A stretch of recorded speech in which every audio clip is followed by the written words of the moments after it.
नमस्कार. स्वागत आहे आपलं वी भारत पॉडकास्टमध्ये. मी आपला निखिल जी कामत.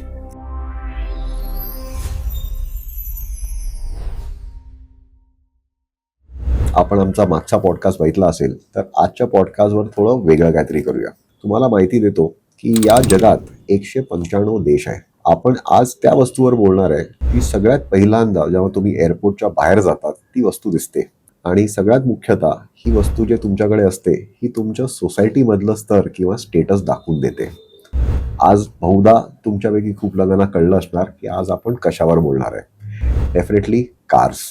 आणि या वस्तूवर तर बहुधा गाणी पण बनलेली आहे आणि थोडेफार असे चित्रपट पण आलेले आहे. जसं मी थोड्या वेळा अगोदर सांगितलं की जगात 195 देश आहे, पण त्याच्यातले केवळ 15 देश आहे ते स्वतःच्या कार्स पण बनवतात आणि त्यांच्याकडे स्वतःच्या कार्सच्या ब्रँड्स पण आहे. आणि आपण असे नशीबवान लोक आहे की आपला देश त्याच्यातला एक आहे. आणि आपल्या देशात 2 असे मुख्यतः कार ब्रँड जे तुम्हाला सर्वांना ओळखीचे आहे. एक आहे टाटा मोटर्स आणि दुसरा आहे महिंद्रा. आता दुनियातले जे मोठे विकसित देश आहे त्याच्यात बघूया कुठच्या कार कंपन्या सगळ्यात जास्त विकल्या जातात. चायनाचं उदाहरण घेतलं तर आहे BYD, किली, चेरी. आपण कोरिया बघितलं तर Hyundai, किया. आपण जपान बघितलं तर टोयोटा, सुझुकी, होंडा. आपण जर फ्रान्स बघितलं तर रेनो किंवा पजो.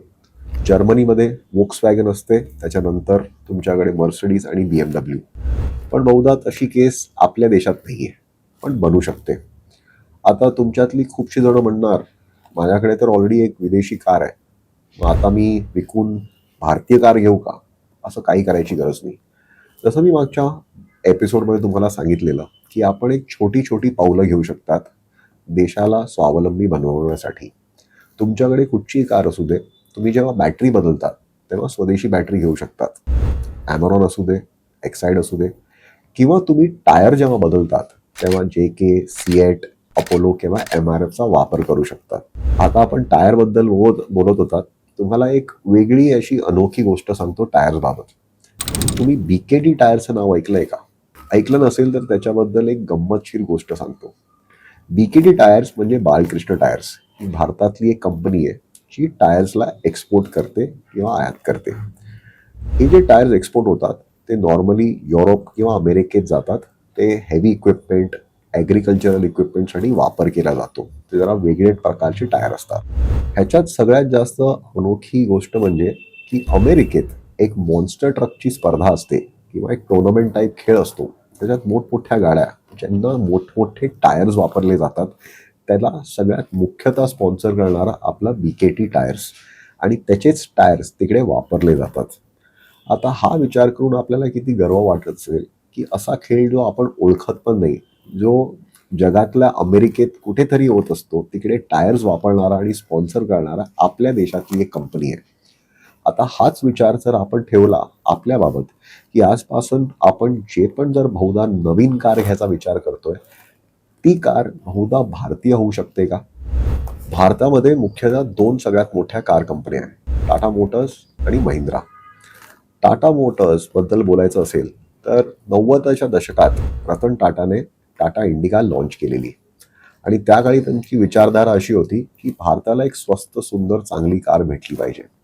आणि जसे ती इंडिका लॉन्च झाली, जितके पण कॉम्पिटिशनमध्ये कार्स होते त्यांनी त्यांचे प्राइजेस खाली पाडवले. त्यानंतर जर तुम्ही आनंद महिंद्राबद्दल विचार केला, एक युवा माणूस ज्यांनी महिंद्रा कार कंपनीचा कारभार सांभाळला आणि त्यांनी सगळ्यात पहिली त्याच्या समोर ते सगळ्यात मोठं कॉम्पिटिशन होतं ते फॉरेन कार कंपनीज यायचं. त्यांना बोर्डला कन्व्हिन्स करायला लागलं की तुम्ही मला परवानगी द्या स्वतःची एक नवीन कार निर्माण करायला. आणि त्यांनी बोर्डसाठी सगळं करून त्या कार कंपनीचे पूर्ण पैसे लावले. ती आजची कार आपण ओळखतो म्हणजे महिंद्रा स्कॉर्पिओ, जी गावोगावी, शहरामध्ये आणि इव्हन खूपदा पोलीस किंवा आर्मीमध्ये पण बघितली जाते. हे 2 थोर मंडळी यामुळे आज आपल्याकडे टाटा मोटर्स आणि महिंद्रा कार्स अजूनही आहे. अजून एक गोष्ट मुख्यतः आपण जर आपला इतिहास बघितला, 1984 त्या काळी अँटी सिख रायट्स चालू होते. खूपसे आपले सिख बंधू ज्यांच्या ट्रक्स जळवल्या गेल्या होत्या, त्या काळी टाटा मोटर्सने त्या खूपशा अशा सिख लोकांना टाटाच्या ट्रक्स न कुठच्याही पैसा घेता त्यांना दिल्या गेल्या. आता अशी विचारधारा बहुतेक आपल्याच देशातली कुठची तरी कंपनी ठेवू शकते, की आपल्याच भावंडांना जेव्हा त्यांच्या संकटकाळी जाऊन मदत करायचं. तर तुमच्यापैकी खूप जण श्रीमंत पण असले तर तुम्ही विचार करू शकतात की बहुधा तुमची दुसरी किंवा तिसरी कार तरी कमीत कमी भारतीय होऊ शकते. आपल्या देशात जेव्हा आपण टाटा मोटर्स किंवा महिंद्रा कार्सला बघतात, तर एक साधारण टियागो पासून सगळ्यात महागडी म्हणजे रेंज रोवर, ती पण टाटाच बनवते. आता महिंद्रानी जितके पण इलेक्ट्रिक कार्स आणल्या किंवा टाटाने इलेक्ट्रिक कार्स आणल्या, त्यांचा समावेश तुम्ही करू शकता. आणि सगळ्यात महत्त्वाचं म्हणजे आता एक टाटा सिएरा कार लॉन्च झाली आहे. मी जेव्हा लहान होता तेव्हा माझ्याकडे ते जुनी टाटा सिएराचा एक चित्र असायचा माझ्या घरी. आणि आज जेव्हा ती कार लॉन्च होताना मी पाहिली, तर मला पण असं मनात वाटलं की माझं लहानपण परत मोठं झालंय आणि आता ती कार घ्यावी का. आता अशा सगळ्या कार्स, अशा सगळ्या फीचर्स आणण्यामागे जेव्हा टाटा मोटर्स आणि महिंद्रा समृद्ध असतात, मग आपण त्यांना पाठिंबा नाही दिला पाहिजे का. महिंद्राबाबत बोलताना तुम्हाला किती लोकांना माहिती आहे की महिंद्राच्या कार्स ऑस्ट्रेलिया आणि न्यूझीलंडमध्ये पण विकल्या जातात.